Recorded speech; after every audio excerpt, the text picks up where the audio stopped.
الحمد لله رب العالمين والصلاة والسلام على أشرف الأنبياء والمرسلين أما بعد فأعوذ بالله من الشيطان الرجيم من همزه ونفخه ونفثه بسم الله الرحمن الرحيم رب اشرح لي صدري ويسر لي أمري واحلل عقدة من لساني يفقه قولي اللهم انفعنا بما علمتنا وعلمنا ما ينفعنا وزدنا علما فبشر عباد الذين يستمعون القول فيتبعون أحسنه أولئك الذين هداهم الله وأولئك هم أولو الألباب أعوذ بالله من الشيطان الرجيم بسم الله الرحمن الرحيم وإذ قال إبراهيم رب اجعل هذا البلد آمنا واجنبني وبني أن نعبد الأصنام وإذ قال إبراهيم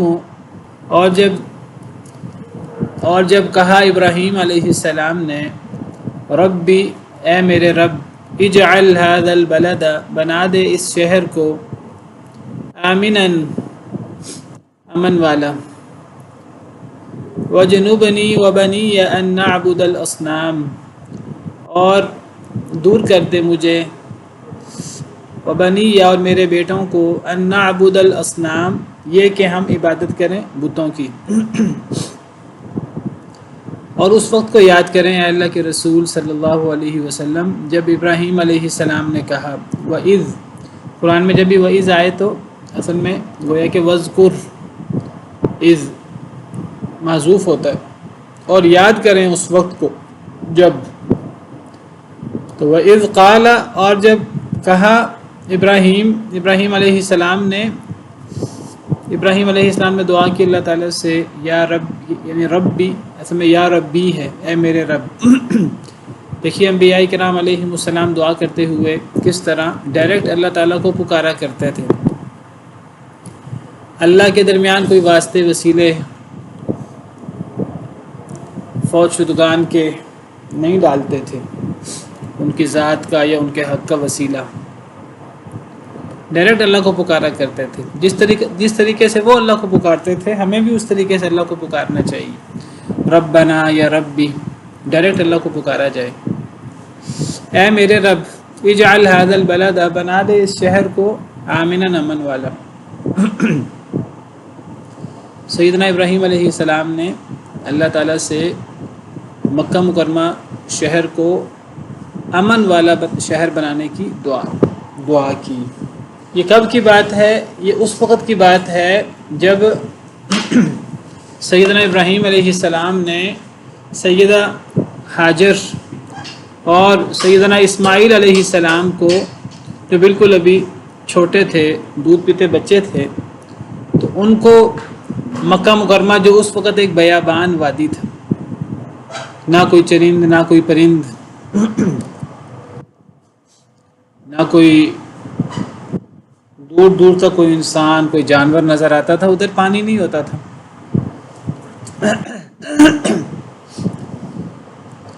اور یہ وہ وقت تھا جب اصل میں بیت اللہ تو سب سے پہلا گھر ہے، یہ سب سے پہلا اللہ کا گھر ہے جو اس دنیا میں بنا، سیدنا آدم علیہ السلام نے بنایا، اللہ کے حکم سے یہ فرشتوں نے بنایا۔ ان اول بیت وضع للناس الذی ببکۃ، پہلا گھر جو لوگوں کے لیے بنایا گیا ہے وہ ہے جو مکہ شہر میں ہے، یعنی خانہ کعبہ۔ لیکن جس وقت سیدنا ابراہیم علیہ السلام یہ دعا کر رہے ہیں اس وقت یہ مکہ مکرمہ کا یہ جو اللہ کا گھر ہے خانہ کعبہ یہ گر چکا تھا اور اس کے نشان بھی مٹ چکے تھے، پتہ بھی نہیں لگتا تھا کہ اللہ کا گھر کہاں بنایا گیا تھا۔ تو اللہ تعالیٰ نے سیدنا ابراہیم علیہ السلام کو حکم دیا کہ وہ اپنی بیوی سیدہ ہاجر اور اپنے بیٹے جو بالکل پہلے بیٹے تھے اور نئے پیدا ہوئے تھے حضرت اسماعیل، ان دونوں کو بیابان وادی جو بڑی مقدس وادی تھی شروع سے ہی مکہ کی سرزمین وہاں چھوڑائیں، لیکن جس وقت سیدنا ابراہیم علیہ السلام کو یہ حکم ہوا اس وقت مکہ مکرمہ ایک بالکل بیابان جگہ تھی، نہ کوئی انسان نہ کوئی حیوان نہ کوئی پرندے نہ کوئی اور چیز۔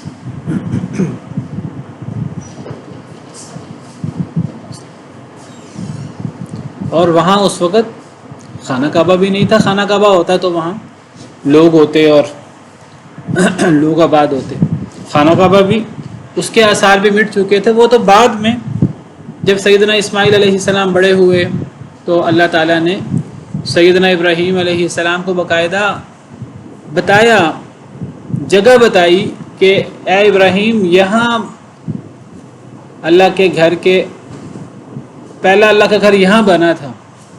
تو وہ جگہ بتائی تو بعد میں سیدنا ابراہیم علیہ السلام نے خانہ کعبہ کی تعمیر نو کی پرانی بنیادوں پر. اس وقت جو خانہ کعبہ اس کی جو موجود ہے یہ وہی پہلی بنیادوں پر ہی اس کو اوپر اٹھایا گیا. حضرت ابراہیم اور حضرت اسماعیل انہوں نے مل کر اس کی دیواریں بلند کی. بعد میں بہرحال کئی مرتبہ سیلاب وغیرہ میں یہ مکہ مکرمہ یہ جو خانہ کعبہ ہے یہ گرا ہے اور اس کو دوبارہ تعمیر کیا گیا ہے، لیکن وہ بنیادیں وہی ہیں شروع والی. تو سیدنا ابراہیم علیہ السلام نے یہ دعا کی، تو یہ دعا اس وقت کی جب مکہ مکرمہ ایک بیابان جگہ تھی، نہ کوئی انسان، نہ کوئی حیوان، نہ کوئی چرند، نہ کوئی پرند، نہ کوئی پانی، نہ کچھ اور، کچھ بھی وہاں نہیں تھا. اللہ کے حکم سے سیدنا ابراہیم علیہ السلام اپنی بیوی حضرت ہاجر کو اور سیدنا اسماعیل علیہ السلام کو وہاں چھوڑا ہے صرف اللہ توکل پہ. اللہ نے آزمائش کی سیدنا ابراہیم اور سیدہ ہاجر اس آزمائش پہ پورا اترے بدرجہ اتم. تو سیدنا ابراہیم علیہ السلام نے وہاں دعا کی اس وقت کہ اے اللہ اس شہر کو امن کا شہر بنا دے. آپ دیکھیے کہ نہ کوئی وہاں انسان ہے، نہ کوئی حیوان ہے، نہ کچھ اور ہے. یہ دعا نہیں کی کہ اے اللہ تعالیٰ اس میں کوئی پانی ہو، یا اللہ اس میں کوئی کھانے پینے کی چیزیں ہوں، یا اللہ اس میں انسان آباد ہوں تاکہ میرے بیوی بچے وہ کوئی لوگوں کے درمیان رہ سکیں، کوئی ان کی دیکھ بھال کرنے والا موجود ہو. سب سے پہلے جو دعا کی ہے وہ امن کی دعا کی. اس کے بعد آگے ذکر ہے کہ سیدنا ابراہیم علیہ السلام نے بعد میں یہ بھی دعا کی کہ اے اللہ تعالیٰ یہاں پھلوں کا رزق بھی ہو، یا اللہ یہاں لوگ بھی آباد ہوں. وہ آگے آئے گا، ابھی میں ذکر کرتا ہوں. لیکن سب سے پہلے جو سیدنا ابراہیم علیہ السلام نے دعا کی ہے وہ دعا کی ہے کہ یا اللہ یہ شہر جب آباد ہو تو یہ امن والا شہر ہو. اس سے پتہ لگتا ہے کہ امن کتنی بڑی نعمت ہے اللہ تعالیٰ کی. امن اللہ کی اتنی بڑی نعمت ہے کہ ہر نعمت باقی نعمتیں اس کے بعد آتی ہیں. اگر امن نہیں ہے، اللہ کی کتنی نعمتیں کیوں نہ ہوں، وہ نعمتیں پھر اس جگہ کے اہلیان کی یا اس جگہ کے رہنے والوں کی نہیں ہوتی، وہ چوروں ڈاکوؤں کی ہوتی ہیں. ایک انسان کتنا ہی مالدار کیوں نہ ہو جائے، لیکن اگر امن نہیں ہے، ایک بندے کے پاس بڑا خزانہ ہے، امن نہیں ہے، محفوظ نہیں ہے اس کا گھر، اس کا خزانہ، تو وہ پھر اس کا تو نہیں ہے، پھر چوروں ڈاکوؤں کا ہے. کوئی بھی آ کر وہ نہ صرف اس کا یہ نہیں کہ اس کا خزانہ، اس کا مال محفوظ نہیں ہے، اس کی اپنی جان محفوظ نہیں ہے، اس کے بیوی بچے محفوظ نہیں ہیں. لوگ خزانے پہ قبضہ کرنے کے لیے لوگ صرف یہ نہیں کہ وہ خزانے پہ قبضہ کریں گے، بلکہ اس کی جان بھی غیر محفوظ ہے، اس کی بیوی بچوں کی جان بھی غیر محفوظ ہے. لوگ خزانہ حاصل کرنے کے لیے اس سے قتل کرنے پر تیار ہوں گے. انسان تو بڑا ہی ظالم ہے جب وہ جب مال کے پیچھے پڑتا ہے حلال حرام کی پرواہ کیے بغیر، تو پھر وہ جان بھی لے لیتا ہے اور ہر قسم کا اس کے اوپر خون سوار ہو جاتا ہے. تو امن بہت بڑی نعمت ہے اللہ تعالیٰ کی. سیدنا ابراہیم علیہ السلام نے اللہ تعالیٰ سے امن کی دعا کی کہ اللہ اس شہر کو امن والا شہر بنا دے.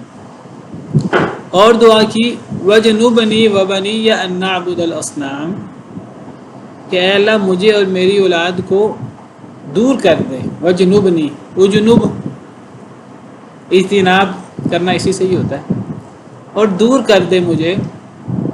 وَجْنُبْنِي دور کر دے مجھے، وَبَنِيَّ اور میری اولاد کو، أَن نَّعْبُدَ الْأَصْنَامَ یہ کہ ہم عبادت کریں بتوں کی. تو سیدنا ابراہیم علیہ السلام نے اپنے اور اپنے اولاد کے لیے دعا کی کہ اے اللہ ہمیں بتوں کی عبادت سے بچا. وَبَنِيَّ کا کیا مطلب ہے، کون بتائے گا آپ میں سے؟ وَبَنِيَّ اولاد واحد ہے جمع ہے، کیا ہے یہ؟ وبنیہ، جی بیٹا یعنی واحد ہے یہ، وبنیہ۔ وبنیہ کا صحیح ترجمہ کیا ہوگا؟ کیا ترجمہ کیا جائے گا؟ بیٹا اگر ترجمہ کریں پھر تو وبنیہ نہیں ہونا چاہیے، پھر تو وبنی ہونا چاہیے، یعنی تب کیا ہونا چاہیے؟ تب ہونا چاہیے وجنبنی و ابنی، کہ اے اللہ مجھے بچا لے اور میرے بیٹے کو، و ابنی و ابنی اور وبنیہ میں کیا فرق ہے؟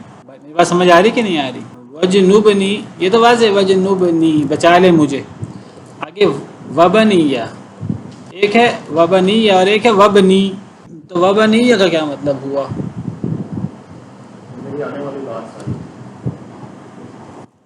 پہلے تو معنی پتہ لگے نا، یہ واحد ہے کہ جمع ہے۔ میں نے اس لفظ کو بڑی وضاحت کے ساتھ پہلے سمجھایا ہوا کئی مرتبہ، اور السلام علیکم وعلیکم السلام ورحمۃ اللہ۔ جی استاد محترم، یہ ہے نا جمع، اس کا نون گر گیا، یہ جمع بنینا۔ ہے، اس کا جمع نون گر گیا ہے، بالکل ٹھیک، شاباش۔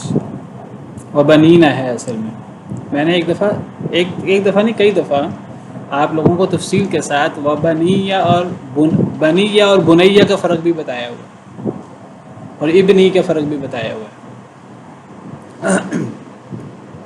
کیا فرق ہے بنیہ، بنیہ، ابنی، ان سب میں کیا فرق ہے؟ بنیہ کا تو چلو واضح ہو گیا کہ یہ اصل میں بنینا سے ہے، تو اصل میں یہ لفظ کیا تھا؟ پورا لفظ اس کا نون گرا ہوا ہے، وہ جو آخر میں نون ہے نا جمع کا، جیسے مسلمینہ ہوتا ہے،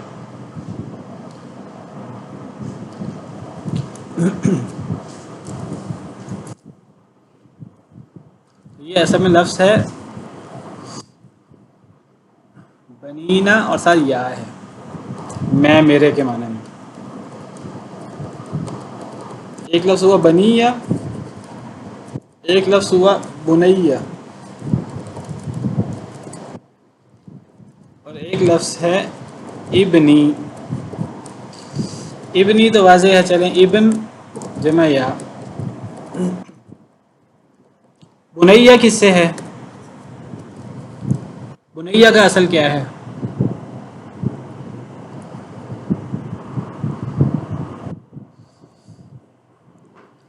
بنیہ کا اصل ہے بنیون، اور آگے یا ہے۔ بنیون کیا ہے؟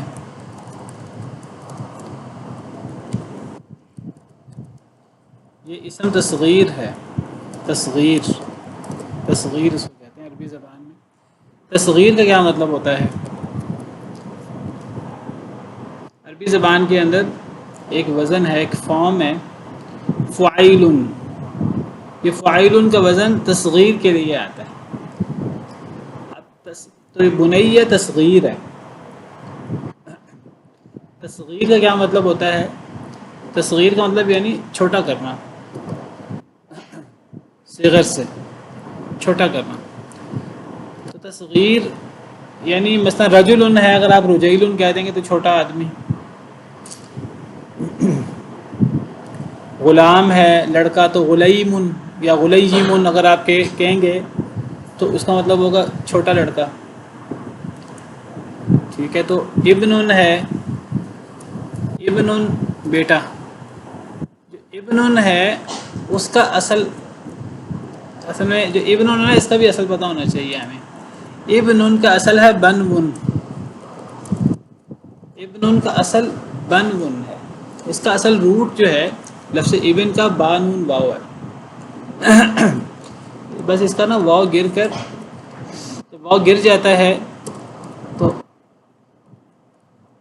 تو اب نون پہ پھر تنوین آ جاتی ہے۔ جب نون پہ تنوین آ جاتی ہے با ساکن ہو جاتا ہے، جب با ساکن ہو جاتا ہے اب ساکن سے ابتدا نہیں ہو سکتی، پھر مجبوراً پیچھے حمزہ وصلی لگانا پڑتا ہے، تو یہ ابن بن جاتا ہے، اصل میں لفظ بنون ہے۔ اسی لیے اس کی جمع بنتن ہوتا ہے، دیکھیں بنتن میں حمزہ نہیں ہے، بنتن۔ باقی ابن اسی سے ابنتن بھی بن جاتا ہے، اور بنتن بھی، ابنتن بھی کہہ دیتے ہیں، بنتن بھی کہہ دیتے ہیں، بیٹی، ابن بیٹا۔ تو ابن اصل میں بنون سے ہے، تو بنون کی تصغیر بنتی ہے بنیون. تو بنیون کا مطلب ہے چھوٹا بیٹا، چھوٹا بیٹا، اور یہ واحد ہے. بنیون. ابنی کا مطلب میرا بیٹا، اور بنیا اصل میں بنیون اور یا ہے. تو یہ واو اور یا آپس میں اس کو کہتے ہیں ادغام ہوا. ادغام ہونے سے واو یا بن گیا، تو یہ پیچھے بھی یا ہے، تو یہ یا ختم کر کے یا کے اوپر شد آ گئی. تو یہ ایک یا میں میرے کے معنی میں ہے، اور ایک یا اور واو درمیان میں تھا، وہ گرا ہوا ہے. تو یہ بنیا اس طرح بن گیا. تو بنیا اگر پیچھے یا ہو یا بنیا، تو اے میرے چھوٹے بیٹے. تصغیر ہے. تصغیر جو ہے عربی زبان میں، اس میں یا تو باقاعدہ کتاب کی جمع کتاب سے تصغیر بنائیں، کتیب چھوٹی کتاب، کتابچہ. تو تصغیر سے یا تو بڑے سے چھوٹے کا معنی ہوتا ہے، یا تصغیر سے کسی کو ایک تو مثلا ایک بڑی کرسی، ایک چھوٹی کرسی. چھوٹی کرسی کے لیے تصغیر آ جائے گا قریسی، ٹھیک ہے، جیسے غلیمن، بنیون، بنیا. یا تو اس میں بڑے سے چھوٹے کا معنی ہوتا ہے رجل سے رجیلن، یا اس میں ایک عام آدمی کو حقیر کرنا مقصود ہوتا ہے. اگر ایک آدمی کو کہنا ہو عربی زبان میں کہ تو بڑا نیچ آدمی ہے، بڑا ہلکا آدمی ہے، تو اس کے لیے بھی اسے رجیلن کہہ دیتے ہیں. ایک آدمی چھوٹے قد کا ہو یا چھوٹا ہو تب بھی رجیلن کہہ دیتے ہیں، صرف چھوٹا کے معنی میں، جس میں تصغیر یا حقارت مقصود نہیں ہوتی. کبھی عربی زبان میں تصغیر کے وزن سے کسی کو ذلیل کرنا مقصود ہوتا ہے، اور کبھی تصغیر سے لہجے میں شفقت بھرنا مقصود ہوتا ہے. کسی کو کہا جائے، مثلا بچوں کو جب بلایا جائے تو بچوں کو کہا جائے کہ اے میرے چھوٹے بیٹے، تو اس میں محبت کا معنی ہوتا ہے. تصغیر کے مختلف معنی ہوتے ہیں. ایک تصغیر کا معنی سمپل، بڑے سے چھوٹے کا معنی، اس میں کوئی حقارت، کوئی شفقت مراد نہیں ہوتی. کبھی حقارت مراد ہوتی ہے، کبھی شفقت اور پیار مراد ہوتا ہے. بچوں کے لیے عام طور پر جب بنیا کہہ کر بلایا جائے نا، تو اے میرے پیارے بیٹے، یا بنیا، یا بنیا. سیدنا لقمان علیہ السلام کے قصے میں سورہ لقمان میں حضرت لقمان اپنے بیٹے کو نصیحت کرتے ہیں، تو یا بنیا کہہ کر نصیحت کرتے ہیں. اے میرے پیارے بیٹے، تو وہ واحد ہے، اور وہ اس میں شفقت کا معنی ہے. ہمیں اس کا معنی کرنا چاہیے یا بنیا، اے میرے، کیا معنی کرنا چاہیے؟ اے میرے پیارے بیٹے، یا بنیا. اور اب ہے بنیا. اگر یا بنیا ہو تو بنیا یہ جمع ہے، بنینا اور آگے یا ہے. تو جب یہ اصل میں جمع مذکر سالم ہے، جمع مذکر سالم جب مضاف ہو یا تثنیہ، اس کا نون گر جاتا ہے. اس کا نون گرا ہوا، جب نون گرا ہوا تو یہ یا سے ملی، تو یہ ایک یا بنا کر اس کے اوپر شاید جزم اور زبر آ گئی، بنی یا. اس میں بھی میرے کا معنی ہے. اے میرے بیٹو، اگر یا بنیا ہو تو یہ جمع ہے، اے میرے بیٹو. یا بنیا ہو تو اے میرے پیارے بیٹے. اور اگر یہ کہنا ہو اے میرے بیٹے، تب کیا ہوگا؟ یبنی یا ابنی، اے میرے بیٹے. آگے سمجھ، یہ یاد رکھیے گا آپ. تو اب یہاں ہے کہ سیدنا ابراہیم علیہ السلام کہتے ہیں اے اللہ مجھے بچا لے اور میرے بیٹوں کو.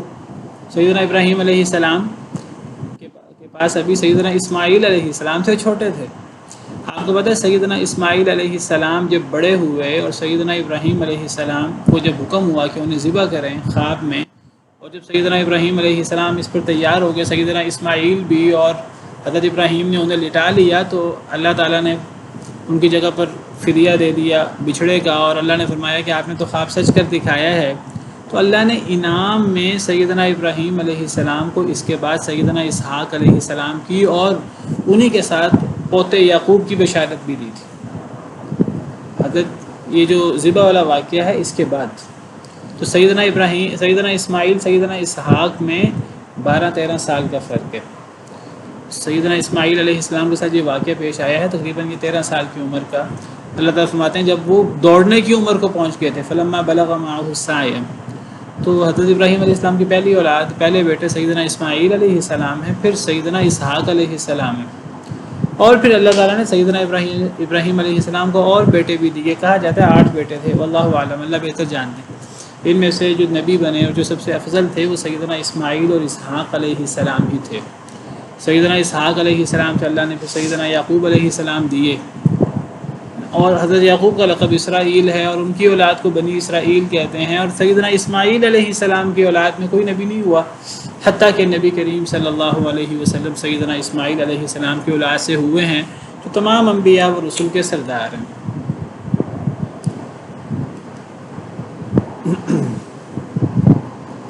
تو سیدنا ابراہیم علیہ السلام نے اپنے لیے اور اپنے بیٹوں کے لیے، اس وقت تک ایک ہی بیٹے تھے، حضرت ابراہیم علیہ السلام نے یعنی ایک بیٹے کے لیے سب بیٹوں کے لیے دعا کی کہ اللہ اور بیٹے بھی دے گا، یا ان کو وحی کے ذریعے پتہ تھا۔ بہرحال انہوں نے اپنے لیے اور اپنے بیٹوں کے لیے، اولاد، سب اولاد کے لیے انہوں نے دعا کی کہ اے اللہ مجھے اور میری اولاد کو، میرے بیٹوں کو، مجھے اور میری اولاد کو بتوں کی عبادت سے بچا۔ تو دیکھیے سیدنا ابراہیم علیہ السلام وہ شخصیت ہیں کہ جو توحید کا استعارہ آپ سمجھ لیجئے، یعنی اللہ نے ان کو قرآن کریم میں سیدنا ابراہیم علیہ السلام کو ایک توحید کا علم بنا کر پیش کیا ہے کہ سیدنا ابراہیم علیہ السلام نے شرک نہیں کیا، اور وہ پکے موحد تھے، اور کس طرح انہوں نے اپنی قوم کے سامنے توحید کو پیش کیا، اور کس طرح پوری زندگی انہوں نے اللہ کی توحید کے لیے، اللہ کی ذات کے لیے وقف کی، اور انہوں نے اس اللہ کی توحید کے لیے کیا کیا قربانیاں دی، کیسے انہوں نے، قوم والوں نے ان کو آگ میں پھینکنے کی کوشش کی، اللہ نے وہاں بچا لیا، نمرود کے ساتھ مکالمہ ہوا، اللہ نے وہاں فتح دی، اور پھر دیگر حضرت اسماعیل والا واقعہ۔ تو جگہ جگہ سیدنا ابراہیم علیہ السلام نے قربانی پیش کی، ہر قسم کی۔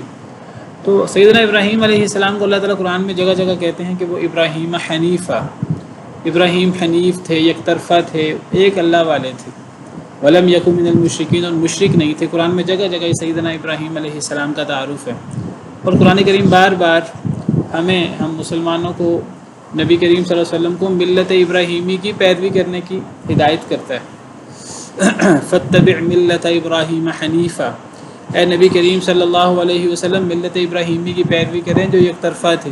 ملت ابراہیمی کیا ہے؟ اصل میں توحید ہے، یہ سارا کا سارا دین اسلام کی بنیاد بھی توحید ہی ہے۔ سیدنا ابراہیم علیہ السلام بلکہ تمام انبیاء کرام علیہم السلام جو ہیں، ان کا دین اسلام تھا، اور سب کا جو خلاصہ ہے اور سب کی دعوت جو ہے وہ توحید کی تھی۔ اور تو سیدنا ابراہیم علیہ السلام جو توحید کا ایک علم، ایک نشان ہے، لیکن آپ دیکھیے کہ ہر چیز میں وہ اللہ پر کتنا اعتماد کرتے تھے کہ انہوں نے اللہ سے دعا کرتے رہتے تھے، اپنے اوپر اعتماد نہیں کرتے تھے کہ میں توحید سے بچ جاؤں گا، میں اپنی اولاد کی تربیت کروں گا وہ توحید سے بچ جائے گی۔ اپنی پوری محنت کرتے تھے، کوشش کرتے تھے، تربیت جو بھی ان سے انہوں نے کی کوشش وہ کی، اللہ تعالیٰ سے دعا کرتے تھے اے اللہ مجھے بھی اور میری اولاد کو بھی بتوں کی عبادت سے بچا۔ اس سے پتہ لگتا ہے کہ سیدنا ابراہیم علیہ السلام جیسا نبی اور انبیاء کرام علیہم السلام اپنی تمام کوشش اور تمام کاوشوں کے باوجود سارا ان کا بھروسہ اور سارا توکل اللہ کی ذات پر تھا۔ اس سے پتہ لگتا ہے کہ ہمیں کس طرح اللہ کی ذات پر توکل اور اللہ کی ذات پہ بھروسہ کرنا چاہیے۔ کتنی ہمارے پاس اللہ کی نعمتیں کیوں نہ ہوں، تو اللہ کی کوئی نعمت ہم پر ہمارے ذاتی کمال کی وجہ سے نہیں ہے۔ ہم کتنے نیک کیوں نہ ہوں، ہماری کوئی نیکی ہماری ذاتی نیکی نہیں ہے، ہمیں اس پہ کوئی فخر اور غرور نہیں ہونا چاہیے۔ ہمیں ہر چیز کے لیے ایک مطلب جتنا نیک ہے، جتنا متقی، اللہ سے ڈرنے والا ہے، اسے مزید اللہ کا تقویٰ، اسے اللہ سے مانگنا ہے، اللہ سے اپنی کوشش بھی کرنی ہے، اللہ سے دعا بھی کرنی ہے۔ ایک بندہ توحید کے کتنے ہی جو ہے وہ توحید پر عمل پیرا ہے، تو اسے اپنے آپ پر اور اپنی توحید پر اور اپنی ذات پر اسے فخر اور غرور نہیں ہونا چاہیے اور بھروسہ نہیں ہونا چاہیے، اللہ کی ذات پہ بھروسہ ہونا چاہیے۔ سیدنا ابراہیم علیہ السلام کی طرح، سیدنا اسماعیل علیہ السلام کی طرح۔ سیدنا اسماعیل علیہ السلام کو حضرت ابراہیم نے کہا ان کو تیار کرنے کے لیے، مشورہ کرنے کے لیے نہیں، تیار کرنے کے لیے۔ میں ذکر کر رہا تھا کہ سیدنا ابراہیم علیہ السلام نے سیدنا اسماعیل علیہ السلام کو ذہنی طور پر تیار کرنے کے لیے ان کے سامنے یہ بات رکھی کہ اے بیٹے، اللہ تعالیٰ نے مجھے حکم دیا ہے کہ میں تمہیں ذبح کروں اللہ کے راستے میں، تو تم کیا کہتے ہو؟ سیدنا ابراہیم علیہ السلام نے سیدنا اسماعیل علیہ السلام کو ذہنی طور پر تیار کرنے کے لیے، اللہ کا حکم سنانے کے لیے ان کے سامنے یہ بات رکھی۔ دیکھیے سیدنا اسماعیل علیہ السلام جن کی تربیت سیدہ ہاجرہ نے کی، سیدنا ابراہیم کی وہ اولاد تھے، تو انہوں نے کیا جواب دیا؟ انہوں نے کہا ستجدنی انشاء اللہ من الصابرین، اے ابا جان ان قریب اگر اللہ نے چاہا تو آپ مجھے صبر کرنے والوں میں سے پائیں گے۔ تو انہوں نے یہ نہیں کہا کہ میں صبر کروں گا، اپنی بات نہیں کی، انہوں نے اس بات کی نسبت بھی اللہ کی طرف کی، اگر اللہ نے چاہا، اگر اللہ کی توفیق شامل حال ہوئی تو میں صبر کروں گا۔ تو ہمیں اس سے نبیوں کے ان واقعات سے ہمیں یہ سبق ملتا ہے، ہمیں دنیاوی معاملات ہوں، دینی معاملات ہوں، ہر چیز میں اللہ پر بھروسہ کرنا۔ ایک انسان اللہ نے اسے ایک ایسی صلاحیت دی ہو اللہ کی توفیق سے کہ وہ اس کے اندر ایک مرکزی حیثیت رکھتا ہو، پھر بھی اسے اس چیز کے میں اللہ کے اوپر بھروسہ کرنا۔ سیدنا ابراہیم علیہ السلام توحید کا ایک علم ہے، نشان ہے، لیکن وہ توحید کے بارے میں اور بتوں کی عبادت سے بچنے کے لیے اور شرک سے بچنے کے لیے ہر دم اللہ سے دعا کرتے تھے، اپنے لیے بھی اور اپنی اولاد کے لیے بھی۔ بہت بڑی بات ہے، اور ہر وقت دعا کرتے رہتے تھے۔ تو حضرت ابراہیم علیہ السلام نے دعا کی اللہ تعالیٰ سے، اے اللہ تعالیٰ اس شہر کو امن والا شہر بنا دے، اور اے اللہ مجھے اور میری اولاد کو، میری جو اولاد موجود ہے وہ اور آئندہ آنے والی میری نسل کو، سب کو اے اللہ توحید پر گامزن کر دے اور بتوں کی عبادت سے بچا لے۔ اس سے پتہ لگتا ہے شرک جو ہے یہ کتنا منحوس عمل ہے، اور کس طرح انبیاء کرام علیہم السلام جو ہیں وہ اللہ پر بھروسہ کرتے تھے، اللہ پہ توکل کرتے تھے، اور اس سے پتہ لگتا ہے توحید کی کتنی زیادہ اہمیت ہے۔ ربی انہن اضللن کثیرا من الناس، ربی اے میرے رب، انہن بے شک انہوں نے، کنہوں نے؟ بتوں نے، اصنام کی طرف ضمیر لوٹ رہی ہے، اضللن انہوں نے گمراہ کر دیا ہے، کثیرا من الناس بہت لوگوں کو، اے اللہ انہوں نے بہت لوگوں کو گمراہ کیا ہے۔ یہ بتوں کی عبادت کے فتنے میں، اس شبے میں بہت سارے لوگ مبتلا ہو گئے ہیں۔ شیطان کا سب سے بڑا حربہ لوگوں کو شرک کی طرف لے جائے، لوگوں کو توحید کے بارے میں شکوک و شبہات میں مبتلا کر دے۔ تو اے اللہ ان بتوں نے بہت سے لوگوں کو گمراہ کیا ہے، اے اللہ یہ مجھے اور میری اولاد کو گمراہ نہ کر دیں۔ ہم پوری کوشش کرتے ہیں کہ ہم توحید پر عمل پیرا ہوں، ہم شرک سے بچیں، لیکن اے اللہ ہم نہیں بچ سکتے جب تک آپ کی توفیق نہ ہو، جب تک ہمارا آپ پر بھروسہ نہ ہو، اور جب تک آپ کی مدد ہمارے ساتھ شامل حال نہ ہو۔ ایک مومن کا یہی کردار ہونا چاہیے۔ تو اے ہمارے رب اے میرے رب، بے شک انہوں نے گمراہ کیا ان بتوں نے، کثیرا من الناس بہت لوگوں کو۔ اب بت جو ہیں، بت تو گمراہ نہیں کرتے، بت تو کیا چیز ہے؟ بت تو بے جان ہیں۔ بزرگوں کے لوگوں نے پتلے بنائے ہوتے ہیں مٹی سے، پتھر سے، اور ان کی پوجا کرتے ہیں۔ وہ فوت شدہ بزرگ ہوتے ہیں، یا تو لوگ ان کے بت بنا لیتے ہیں، یا لوگ ان کی قبروں پر مجاور بن کے بیٹھ جاتے ہیں۔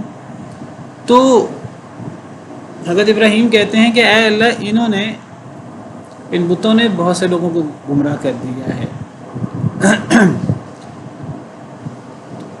اگر بتوں سے مراد وہ نیک لوگ لیں، یا وہ انبیاء جو فوت ہو چکے تھے وہ مراد لیں جن کے وہ بت ہوتے تھے، تو انبیاء تو گمراہ نہیں کرتے۔ اور اگر اس سے ان انبیاء کی جو مورتیں انہوں نے بنائی تھیں، جو مجسمے انہوں نے بنائے تھے، وہ مجسمے مراد لیں، تو وہ مجسمے وہ تو کوئی عمل نہیں کر سکتے تھے، تو بتوں کی طرف گمراہی کی نسبت کیوں کی؟ سیدنا ابراہیم علیہ السلام نے بھی یہاں کی ہے، اور سورہ نوح میں بھی ہمیں ملتا ہے۔ سورہ نوح میں حضرت نوح علیہ السلام کی قوم میں جب سب سے پہلے شرک شروع ہوا تو حضرت نوح علیہ السلام نے بھی یہی بات کی، غلو کثیرا۔ حضرت نوح علیہ السلام کہتے ہیں کہ اے اللہ میری قوم والے لوگ کہتے ہیں کہ اپنے معبودوں کو نہ چھوڑو، ود، سوا، یغوث، یعوق، نصر، یہ 5 ان کے بڑے بڑے بت تھے، نیک لوگوں کے انہوں نے بت بنائے ہوئے تھے، حضرت نوح علیہ السلام اللہ تعالیٰ سے شکوہ کرتے ہیں، اللہ سے بد دعا کرتے ہیں کہ اے اللہ تعالیٰ یہ لوگ شرک کرتے ہیں، اور یہ لوگ شرک کرتے ہوئے اپنے معبودوں 5 بڑے معبود ہیں ان کو نہیں چھوڑتے، ود، سوا، یغوث، یعوق، نصر، ان کی عبادت کرتے ہیں۔ وقد اضلوا کثیرا، اور ان بتوں نے بہت سے لوگوں کو گمراہ کیا۔ ود، سوا، یغوث، یعوق، نصر، یہاں بھی یہی سوال ہے کہ اگر ود، سوا، یغوث، یعوق، نصر سے مراد وہ اصل لوگ مراد نہیں، وہ تو نیک لوگ تھے، وہ تو گمراہ نہیں کرتے تھے، وہ تو لوگوں کو اللہ کی بات کرتے تھے، اور اگر ان نیک لوگوں کے مجسمے جو بعد میں لوگوں نے بنا لیے وہ مراد لیں تو مجسمے تو گمراہ نہیں کرتے، مجسمے تو لوگ بناتے ہیں۔ تو اصل میں مراد اس سے واللہ عالم یہ ہے کہ ان بتوں کی وجہ سے بہت سے، یعنی شیطان نے بہت سے لوگوں کو گمراہ کیا ہے، تو گویا کہ یہ بت بہت سے لوگوں کی گمراہی کا ذریعہ بنے ہیں، جس میں ان بتوں کا اپنا عمل دخل نہیں ہے، شیطان نے لوگوں کو ورغلایا اور ان بتوں کی وجہ سے لوگ گمراہی کا شکار ہوئے، ایک مجازی انداز ہے۔ رب انہن اضللن کثیرا من الناس، اے میرے رب ان بتوں نے بہت سے لوگوں کو گمراہ کر دیا ہے، یعنی ان بتوں کی وجہ سے بہت لوگ گمراہ ہو گئے ہیں، شیطان نے اس چیز کو بڑا حربہ بنایا ہے۔ تو مطلب یہ ہے کہ اللہ تعالیٰ مجھے اور میری اولاد کو ان شبہات سے بچا لے۔ فمن تبعنی فانہ منی، پس جو پیروی کرے گا میری، فانہ منی، تو وہ مجھ سے ہے، یعنی اے اللہ میری امت میں سے، میری اولاد میں سے جو میری پیروی کرے، جو میرے پیچھے چلے، میں توحید پر عمل پیرا ہونے کی کوشش کرتا ہوں، نیکی کرنے کی کوشش کرتا ہوں، تو اے اللہ جو میری پیروی کرے، میں نبی ہوں، جو میری پیروی کرے، اور قوم کی کامیابی وہ نبی کی پیروی میں ہوتی ہے، جو بھی میری پیروی کرے گا وہ مجھ سے ہے، اس کا تعلق مجھ سے ہے، وہ ابراہیمی ہے۔ ومن عصانی، اور جو میری نافرمانی کرے، فإنک غفور الرحیم، بس بے شک تو بہت معاف کرنے والا، بہت رحم کرنے والا ہے۔ سیدنا ابراہیم علیہ السلام نے اللہ تعالیٰ سے کے سامنے دعا کی کہ اے اللہ اس مکہ شہر کو امن والا شہر بنا دے، اور اے اللہ مجھے اور میری اولاد کو بتوں کی عبادت سے بچا، ان بتوں نے بہت سے لوگوں کو گمراہ کر دیا ہے، یہ بہت سے لوگوں کی گمراہی کا باعث بنے ہیں۔ پھر سیدنا ابراہیم علیہ السلام نے اچھے اور برے لوگوں کی بات کی، اپنی قوم میں برے لوگ زیادہ تھے، ہمیشہ برے لوگ زیادہ ہوتے ہیں، تو حضرت ابراہیم علیہ السلام نے کہا اے اللہ جو میری پیروی کرے وہ تو مجھ سے ہے، اور اس کے بارے میں تو تیرا وعدہ ہے، جس طرح آپ نے مجھ سے وعدہ کیا، نبیوں سے وعدہ کیا کہ جو اللہ کی پیروی کرے گا اللہ اس کو دنیا اور آخرت میں نعمتیں دیں گے، تو جو میری پیروی کرے وہ مجھ سے ہے، اے اللہ وہ آپ کی ان نعمتوں کا حقدار ہے آپ کے وعدے کے مطابق، اور جو میری پیروی نہ کرے، میری نافرمانی کرے، اب آپ کے وعدے کے مطابق تو وہ آپ کی طرف سے سزا کا حقدار ہے دنیا اور آخرت میں، لیکن اے اللہ آپ غفور الرحیم ہیں، آپ چاہیں تو آپ اسے توفیق دے دیں کہ وہ ایمان لے آئے، اس کا دل تو آپ کے ہاتھ میں ہے، تو اگر آپ چاہیں تو آپ اسے توفیق دیں اور آپ اس پر مغفرت اور رحمت کریں اور وہ ایمان لے آئے، اور ایمان لا کر وہ بھی میری امتیوں میں شامل ہو جائے، وہ بھی آپ کے عبادت گزار بندوں میں شامل ہو جائے، یا اگر آپ چاہیں تو آپ اس کے گناہوں کے باوجود آپ اگر اسے معاف کرنا چاہیں، اگر اس کی وفات بھی گناہوں پر ہو جائے، آپ اسے معاف کرنا چاہیں تو اے اللہ آپ سب کچھ کر سکتے ہیں۔ تو یہ حضرت ابراہیم علیہ السلام کی اپنی امت کے ساتھ ایک رحمت اور ایک شفقت، مودت نظر آتی ہے کہ کتنے خیر خواہ تھے اپنی قوم کے لیے، کہ اے اللہ جو میری پیروی کرتا ہے، میرے نقش قدم پر چلتا ہے، تو اے اللہ اس کے بارے میں تو آپ کا وعدہ ہے ہی، وہ تو مجھ سے ہے، اور اے اللہ جو میری نافرمانی کرتا ہے تو اے اللہ آپ اگر معاف کرنا چاہیں آپ کو کون روک سکتا ہے، آپ تو معاف کر سکتے ہیں، آپ غفور الرحیم ہیں۔ تو نبی اپنی قوم کے لیے، اس قوم کے لیے جو قوم نبی کی جان کے درپے ہوتی ہے، اور جو قوم نبی کو، سیدنا ابراہیم علیہ السلام کو آگ میں انہوں نے ڈالا، وہ اللہ نے بچا لیا۔